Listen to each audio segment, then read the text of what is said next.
नमो तस् भगवतो अरहतो सम्मा संबुद्धस्स। नमो तस् भगवतो अरहतो सम्मा संबुद्धस्स। नमो तस् भगवतो अरहतो सम्मा संबुद्धस्स।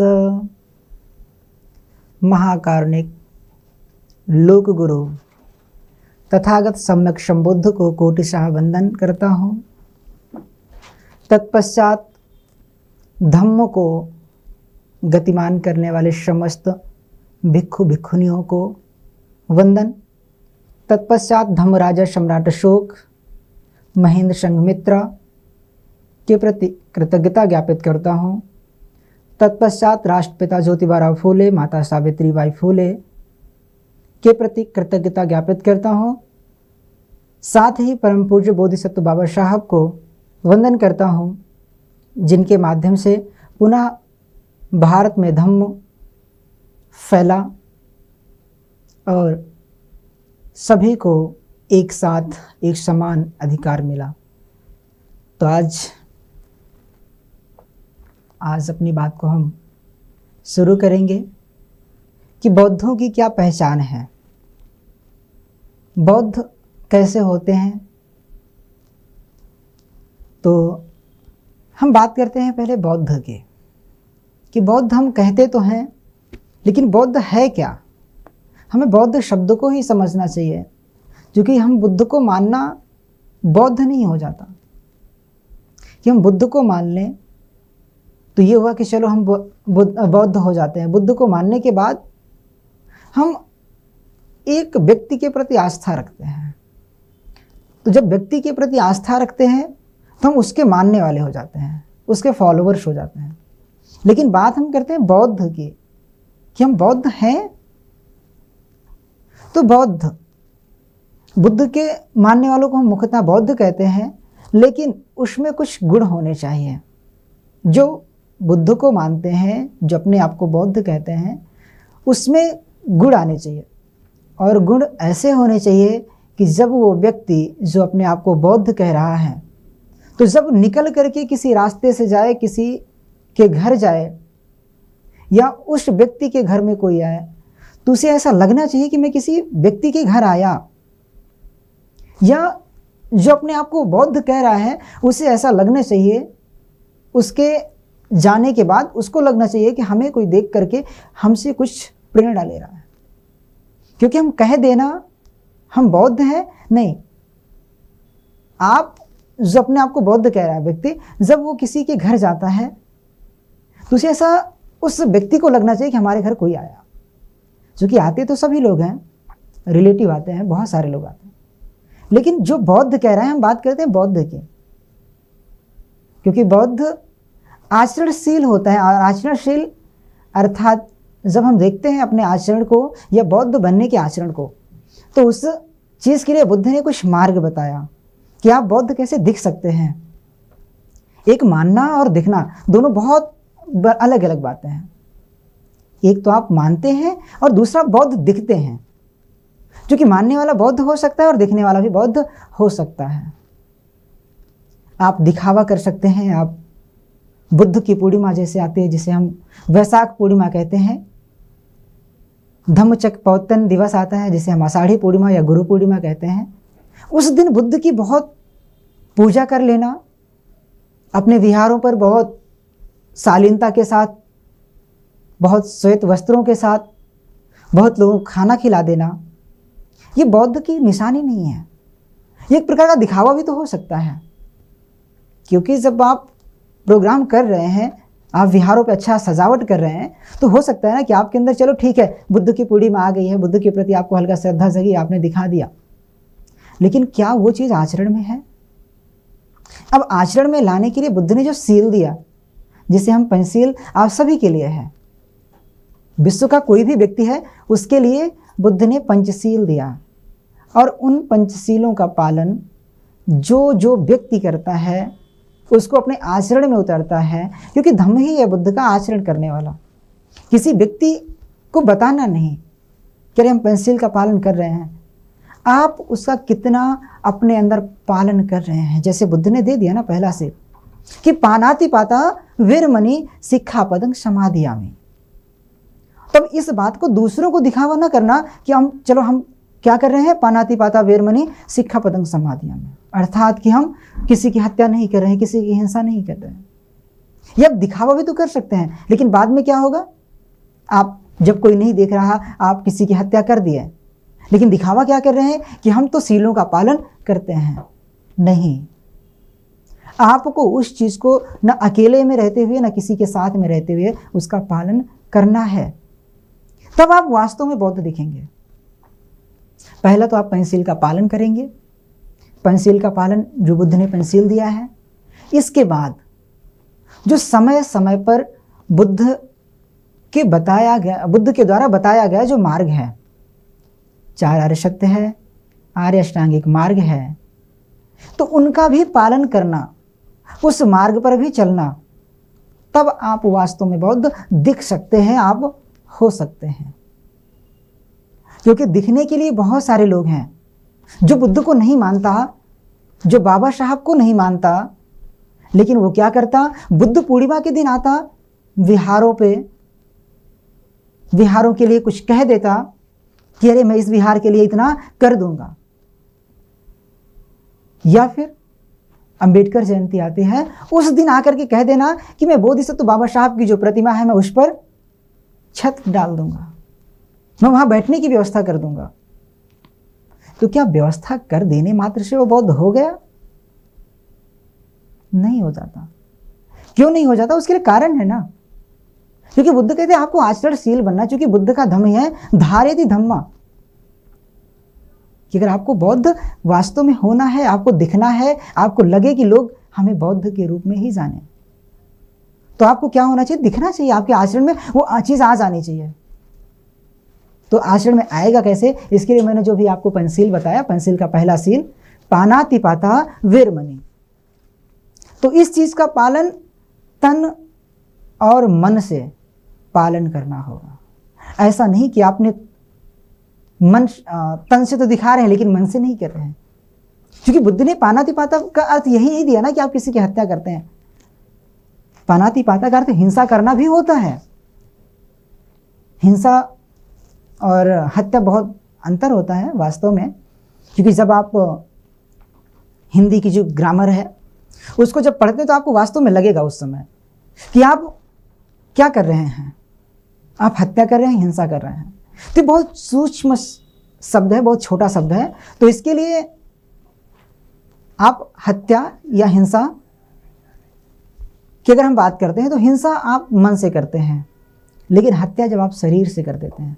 तो इसलिए आपको जब बौद्ध बनना है तो उस समय क्या होना चाहिए, आपके शरीर से भी वो चीज़ दिखनी चाहिए, शरीर से दिखने के साथ साथ आपके मन से भी वो चीज़ दिखनी चाहिए। क्योंकि जब आपके मन से वो चीज़ दिखेगी और शरीर से चीज़ दिखेगी तो आपको लोग बोलेंगे ये तो बहुत शीलवान है। और जब आपके मन में कभी ये उत्पन्न ही नहीं होगा कि हमें किसी की हत्या करनी है, तो जब मन में आप सोचते हैं तो वो हिंसा कहलाती है। लेकिन जब आप शरीर से किसी को मार देते हैं, आप चाकू उठाया और आपने मार दिया, तो वो हत्या हो जाती है। तो यही छोटा सा फर्क है कि जब आप मन से सोचते हैं, चित्त से सोचते हैं किसी की हत्या करने के बारे में, किसी को मारने के बारे में, तो हिंसा कहलाती है। तो इसलिए जो बौद्ध अपने आप को कहते हैं तो उसे इस सील का पालन भी बहुत अच्छे, पहले सील का पालन भी बहुत अच्छे तरीके से करना होगा। इसी के साथ दूसरी सील जो बुद्ध देते हैं, आदिन्न दाना वीरमणि सिक्खापदं समाधियामि, कि हम किसी की चोरी करेंगे नहीं और किसी को करने भी नहीं देंगे। ये नहीं है कि हम किसी की चोरी नहीं करें, क्योंकि बहुत सारे लोग यही सोचते हैं कि हम क्या करेंगे, हम चोरी नहीं करेंगे। तो इससे नहीं होता, हम चोरी करेंगे नहीं और करने भी नहीं देंगे, तब जाकर के वास्तव में आप कहलाएंगे बौद्ध। क्योंकि ऐसा नहीं है कि आप चोरी करने नहीं दे रहे, लेकिन खुद से क्या हो रहा, आप दिखा रहे हैं कि मैं चोरी नहीं करता, लेकिन आप कोई सामान पड़ा मिल गया, उसको आपने उठा लिया, वो भी एक प्रकार की चोरी ही तो होती है। इस संसार में बुद्ध ही एक ऐसे व्यक्ति हैं जिन्होंने एक बात कही कि आप लोगों को इस संसार के जो मनुष्य हैं उनको शीलवान बनना चाहिए, चरित्रवान नहीं। क्योंकि शीलवान और दूसरा चरित्रवान बहुत बड़ा फर्क है। और हमें हमेशा सिखाया जाता है, हमारे जितने गुरु आज तक हुए, जो एकेडमिक गुरु हुए, मैं धार्मिक गुरु की बात नहीं कर रहा, एकेडमिक गुरु, उन सभी लोगों ने यही कहा कि बेटा आपको चरित्रवान बनना है। लेकिन एक बुद्ध ऐसा व्यक्ति हुए, बुद्ध एक ऐसे महामानव हुए जिन्होंने कहा कि आपको शीलवान बनना है। अब शीलवान अर्थात चरित्रवान तो समझ में आता है कि अरे हमें अपना चरित्र, जो कैरेक्टर है वो अच्छा होना चाहिए, सही होना चाहिए, आप अच्छा चरित्र हो गया। लेकिन शीलवान कैसे बन सकते हैं? क्या हम शीलों का पालन करके हम पानातिपाता वेरमणि सिक्खापदं समादियामि कह के शीलवान हो गए? नहीं हो गए। इसके बारे में हम पुनः चर्चा करते हैं। पहले पंचशील देखते हैं कैसे जो बौद्ध बनने की, जो बौद्ध दिखने की प्रक्रिया है। तीसरा शील बुद्ध जो देते हैं आप सभी के लिए, कामेषु मिच्छाचारा वेरमणि सिक्खापदं समादि। अब कामेषु मिच्छाचारा वेरमणि सिक्खापदं समादियामि अर्थात हम किसी को भी छेड़ेंगे नहीं, किसी के प्रति गलत नजर ही नहीं रखेंगे। अब गलत नजर नहीं रखना ये नहीं कि आप किसी को देख रहे हैं, आप उसके प्रति गलत नजर भी हो सकती है। गलत नजर का अर्थात है अगर कोई महिला है या पुरुष है तो एक दूसरे के प्रति गलत नजर से ना देखना, काम भोग की नजर से ना देखना। जैसे बहुत सारे लोग होते हैं, काश ये मुझे मिल जाए, ऐसा हो जाता। स्त्री पुरुष दोनों हो सकते हैं। लेकिन बुद्ध कहते पुरुष के लिए कि आपको जो आपकी सोच है महिला के प्रति किस प्रकार होनी चाहिए, वो कुछ ऐसी होनी चाहिए कि अगर महिला है ठीक है, लेकिन उसके साथ में वो किस उम्र की है। अगर माँ की उम्र की है तो मेरी माँ है, बहन की उम्र की है तो मेरी बहन है, बेटी की उम्र की है तो मेरी बेटी है। ऐसे बुद्ध महिलाओं के लिए भी तो बोलते हैं, केवल पुरुष के लिए ही नहीं दिया, महिलाओं के लिए भी बुद्ध बोलते हैं कि आप पुरुषों के प्रति किस प्रकार नजर रख सकते हैं। आप अगर बेटे की उम्र का है तो बेटा उनको बोल सकते हैं, पिता की उम्र का है पिता बोल सकते हैं, और भाई की उम्र का है तो भाई। क्योंकि संसार को चलाने के लिए लोगों ने एक सामाजिक व्यवस्था बनाई जिसे हम शादी कहते हैं, आवाह विवाह कहते हैं, या इंग्लिश में बोले तो मैरिज कहते हैं। तो हम ये व्यवस्था समाज ने बनाई ना कि हम अपना जो संसार है इसको कैसे आगे बढ़ा सकते हैं, जो अपना वंश है इसको कैसे आगे बढ़ा सकते हैं। तो इसलिए इस तीसरी सील का पालन भी बहुत अनिवार्य है। इसके बाद बुद्ध चौथा सील दिया, मूषावादा वेरमणि सिक्खापदं समादियामि, कि हम झूठ नहीं बोलेंगे। तो क्या हम झूठ नहीं बोलेंगे, क्या यहाँ यही सीमित है बुद्ध का कहना? इसीलिए क्या सील दी थी क्या? नहीं, क्योंकि बुद्ध की हर एक बात जो होती थी वो कोई कारण से ही होती, बिना कारण की बात नहीं होती थी। बुद्ध पहले खुद पे लागू करते तब वो बात आपको देते थे, तब जाकर वो भिक्षुओं को बताते थे, तब जाकर के वो किसी धर्म देशना में धम्म की देशना किया करते थे, धम्म सभा में धम्म देशना करते थे। तो मूषावादा वेरमणि, हम झूठ बोलेंगे नहीं, ये तो समझ में आता है। लेकिन अगर कोई झूठ बोल रहा है तो उसे भी समझाना है। यही नहीं कि हम तो झूठ नहीं बोल रहे, हम तो सच बोल रहे हैं। लेकिन अगर कोई और भी बोल रहा है तो उसे भी समझाना चाहिए कि अगर आप शीलों का पालन नहीं करते, आप झूठ बोलते हैं, तो आप शील भग्न करते हैं, तो आपको क्या होता है, लोग के सामने आपकी इज्जत नहीं रहती। फिर आपको कानून भी उसके लिए दंड देता है एवज में। अब वो कैसा दंड है, इसके लिए अलग अलग बोधिसत्व बाबा साहब ने धाराएं बनाई हैं। मुझे बहुत धाराओं को बताने की ज़रूरत नहीं है, क्योंकि जब जब हम संविधान पढ़ते तो हमें दो ही चीज़ याद आती है। जिसने बुद्धिज्म को पढ़ा होगा और संविधान को पढ़ा होगा तो उसे ऐसा महसूस होगा कि अरे ये तो जो संविधान में लिखा है वो तो बुद्ध भी कहे थे, बाबा साहब ने अभी लिखा, लेकिन बुद्ध तो आज से 2500 वर्ष पहले कह के गए थे ये बात, या संविधान में कैसे। इसके बाद संविधान में मुझे दूसरी बात दिखाई देती है कि जो बात सम्राट अशोक ने कही थी उस समय, वो बात आज बाबा साहब भी लिख करके गए हैं। अब वो डिफाइन आपको करना है कि कैसे लिखा बाबा साहब ने। बाबा साहब ने बुद्ध की भाषा नहीं लिखी, तो बाबा साहब ने लिखा कैसे? बाबा साहब ने धाराओं के माध्यम से लिखा। क्योंकि एक बात कहते हैं कि बुद्ध के जो विचार हैं वो व्यक्ति के विकारों को निकालते हैं, जो मनुष्य है उनके विकारों को दूर निकाल फेंकते हैं। लेकिन जो सम्राट अशोक की विचारधारा है वो राष्ट्र के विकारों को दूर निकालती है। तो आज हमारा भारतीय संविधान ये दोनों चीज़ करता है, व्यक्ति के विकारों को भी निकालता है और राष्ट्र के विकारों को भी निकालता है। इसके बाद हम आते हैं 5वीं सील की तरफ कि सुरा मेरे मज्ज पमाद ठाना वेरमणि शिक्षा पदंग समाधियामी। अब सुरा मेरे मज्ज पमाद ठाना कि हम कच्ची पक्की शराब, जुआ, अफीम, चरस, जितने भी मादक द्रव्य हैं या पदार्थ हैं, पीने योग्य हो, खाने योग्य हो, सूंघने योग्य हो, उनका सेवन हम नहीं करेंगे। तो क्या नहीं करने बस से हो गया क्या?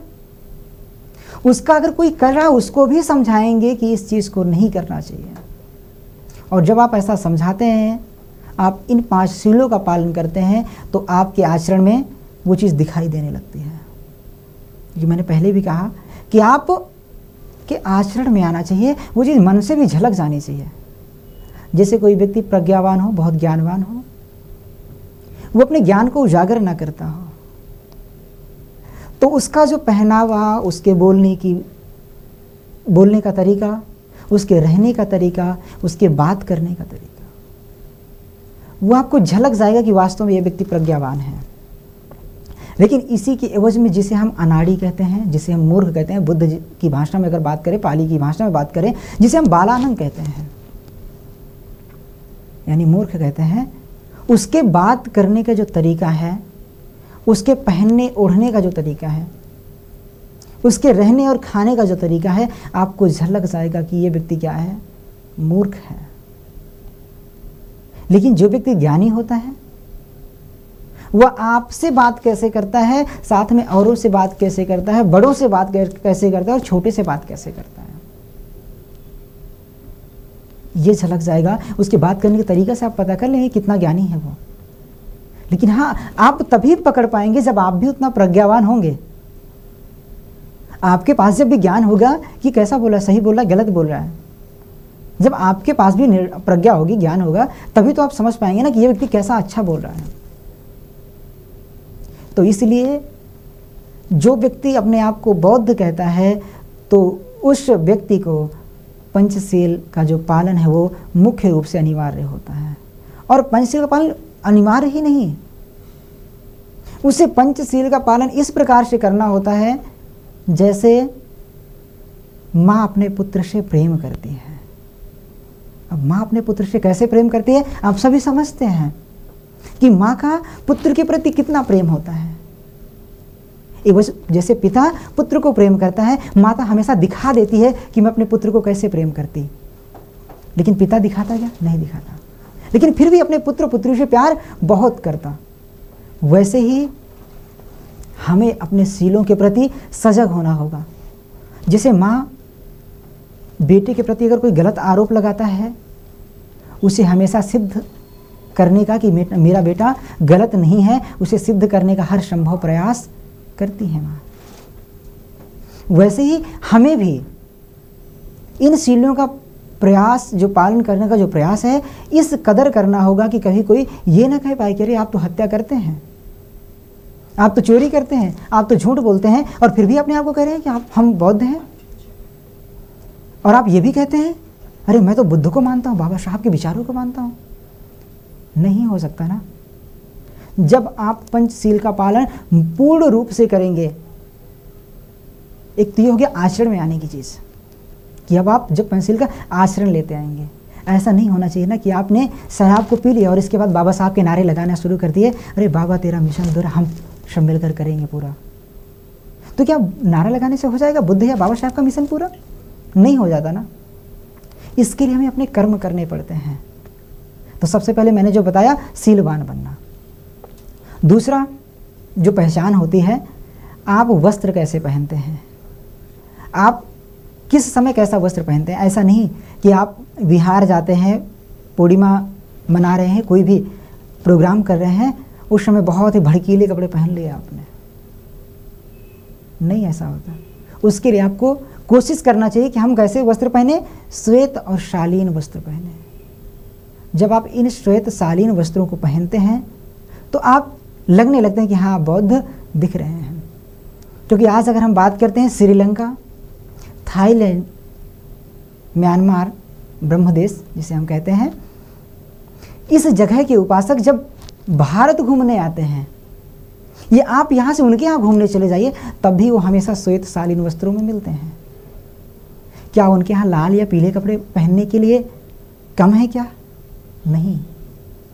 लेकिन जब वो बिहार जाते हैं तो बहुत ही शालीनता के साथ जाते हैं, क्योंकि श्वेत को बहुत शांति का प्रतीक माना जाता है ना, कि श्वेत जो सफ़ेद है ये शांति का प्रतीक है। तो जब श्वेत आप पहन करके जाते तो एक ऊर्जा आपके अंदर आती है, आप जब देखते तो एक ऊर्जा मिलती है आपको। जैसे हम आँखों के लिए बोलते हैं क्या ग्रीन हमें देखना चाहिए, हमें डॉक्टर सभी सलाह देते हैं कोशिश करिए जितना ही आप ग्रीन देख सकें। क्यों सलाह दी जाती है? आपकी आंखों को अच्छा लगता है इसलिए।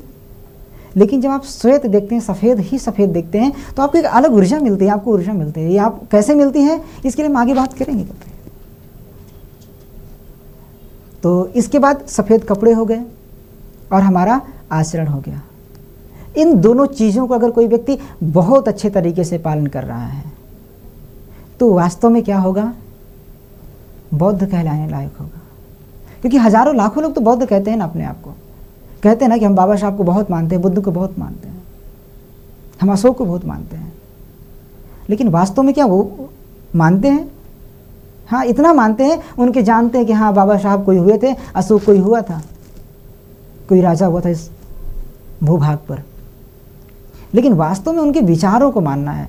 क्योंकि बुद्ध कि हम सीलों की बात करते हैं, बुद्ध के हमें विचारों को मानना है, उनके गुणों को मानना है। तो मैंने पहले आपको बात कही थी कि हमें इस संसार के जितने गुरु आते हैं सभी लोग यही कहते हैं कि आपको चरित्रवान बनना है, लेकिन किसी ने ये नहीं कहा कि आप सीलवान बनो। बुद्ध एक ऐसे व्यक्ति हुए जिन्होंने कहा कि आपको सीलवान बनना है। तब सीलवान और चरित्रवान में हम थोड़ा सा फर्क जान लेते हैं कि सीलवान वो व्यक्ति होता है और चरित्रवान वो व्यक्ति होता है। जैसे चरित्र की बात करते हैं तो चरित्र, ये बुक यहाँ पर रखी है, ये बुक यहाँ पड़ी है, तो इस बुक को मैंने उठा लिया और किसी ने मुझे देखा नहीं। मैं रास्ते से जा रहा हूँ, कोई भी सामान है, कोई भी वस्तु है, पैसा है, रुपया है, बैग है, कुछ भी मिल गया और मैंने क्या किया, उसको देखा चारों तरफ कि कोई देख तो नहीं रहा मुझे, और मैंने अगर छोटी वस्तु है उसको पॉकेट में डाल लिया अपने, बड़ी वस्तु है बैग में डाल लिया उसको। कब? जब कोई देख नहीं रहा। जब कोई देख नहीं रहा तो ये आपको लोग बोलेंगे ना, अरे वो तो बहुत अच्छा चरित्र है उसका, चरित्रवान तो आप बन गए ना। लेकिन बुद्ध क्या कहते हैं? आपको सीलवान बनना है, चरित्रवान नहीं। तो सीलवान कैसे? कोई भी वस्तु रास्ते में गिरी हो, कहीं भी गिरी हो, वो मेरी नहीं है, मैं उसको ले नहीं सकता। अगर सीलवान व्यक्ति उस चीज को, उस वस्तु को उठाता भी है तो क्या करेगा? वहां आसपास देखेगा कोई व्यक्ति है ऐसा जो जिम्मेदार हो। जिम्मेदार के लिए वर्तमान में, उस समय ऐसा नहीं था, उस समय भी होते थे लोग, जिम्मेदार लोग हमेशा होते हैं, ऐसा नहीं है। लेकिन जिम्मेदार, मेरा कहने का मतलब ये है, जैसे मैं कहीं बाहर गया, आप गए, मैं गया, और कोई वस्तु गिरा पड़ा हुआ है और मैंने देखा अरे ये तो गिरा पड़ा हुआ है, अगर ये रास्ते में ऐसे गिरा पड़ा रहेगा तो क्या होगा? टूट जाएगा, कोई वाहन चढ़ जाएगा या कोई जानवर इधर उधर कर देगा, कोई व्यक्ति इधर उधर कर देगा। तो मैंने देखा उधर कोई सुरक्षा कर्मी खड़ा हुआ है, तो मैं क्या करूंगा? उस चीज़ को उठा करके उस व्यक्ति को दे दिया जो सुरक्षा कर्मी खड़ा हुआ है कि ये सामान वहाँ गिरा हुआ था, कृपया करके जिसका हो उसे वापस कर दिया, अगर वो ढूंढते हुए वापस आता है। तो ये कर सकता है सीलवान व्यक्ति। अगर ये नहीं करता तो उठाएगा ही नहीं उस वस्तु को। तो सीलवान की पहचान यही है कि मेरा नहीं है, मैं नहीं ले सकता। अगर लूँगा, उठाऊंगा कहीं से तो उसको दे दूंगा जो जिम्मेदार व्यक्ति है, या सुरक्षा कर्मी है जो हमारे लिए दिन रात काम करते हैं, या कोई और वैसा जिम्मेदार व्यक्ति, उसके पास सौंप देगा। लेकिन जो चरित्रवान व्यक्ति है वो क्या करेगा? जो अपने आप को बहुत चरित्रवान कहता है, वो क्या करेगा? उस सामान को उठाएगा, देखेगा चारों तरफ कोई देख नहीं रहा, तो क्या करेगा? अपने पास रखेगा और चला जाएगा। तो ये होता है कैरेक्टर, ये होता है चरित्र। तो इसलिए आप सभी को जो अपने आप को बौद्ध कहते हैं, इस बात को हमेशा याद रखिए कि आपको क्या करना है? सीलों का पालन विशेष रूप से करना है और धर्म का अभ्यास निरंतर गति से करते रहना है। धर्म का अभ्यास ये नहीं है कि आपको दंडवत प्रणाम करना है बुद्ध को, विहार जाकर के 2 घंटे पूजा करना है, ये धर्म का अभ्यास नहीं है। ये आप अपनी श्रद्धा प्रकट करते हैं बुद्ध के प्रति कि आप बुद्ध को लेकर के कितना श्रद्धावान हैं, क्योंकि जब आप श्रद्धावान होंगे तभी आप कुछ नई चीज़ों को हमेशा सीख पाएंगे। तो इसलिए आपको क्या करना चाहिए, हमेशा धर्म का अभ्यास करना चाहिए। तो धर्म का अभ्यास क्या होता है? धर्म का अभ्यास अगर हम दूसरे शब्दों में कहते हैं तो प्रज्ञा का अभ्यास भी हो सकता है, ज्ञान का अभ्यास भी हो सकता है। तो इसलिए आप जो धर्म का अभ्यास करते हैं इसका यही अर्थ आता है कि आप नित्य नित्य नई चीज़ों को सीखने का भी प्रयास करेंगे, क्योंकि धर्म हमेशा परिवर्तन होते रहता है ना। धर्म क्या करता है, एक साथ एक जैसा नहीं रहता हमेशा। जैसे हम बात करते हैं धर्म की, तो सूरज को अगर उठा लें हम, दिन या सुबह को उठा लें, तो क्या सूरज परमानेंट रहता है? बहुत सारे लोगों का तर्क आएगा कि नहीं, अरे सूरज तो 24 घंटे निकला रहता है। मैं इस बात से सहमत हूं कि सूरज डूबता नहीं है, लेकिन जिस भूभाग में हम रह रहे हैं वर्तमान में, कुछ समय बाद यहां भी तो डूब जाता है।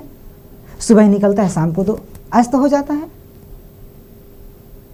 तो सूरज रहता है किसी और जगह, किसी और प्रदेश में दिखाई देता है, लेकिन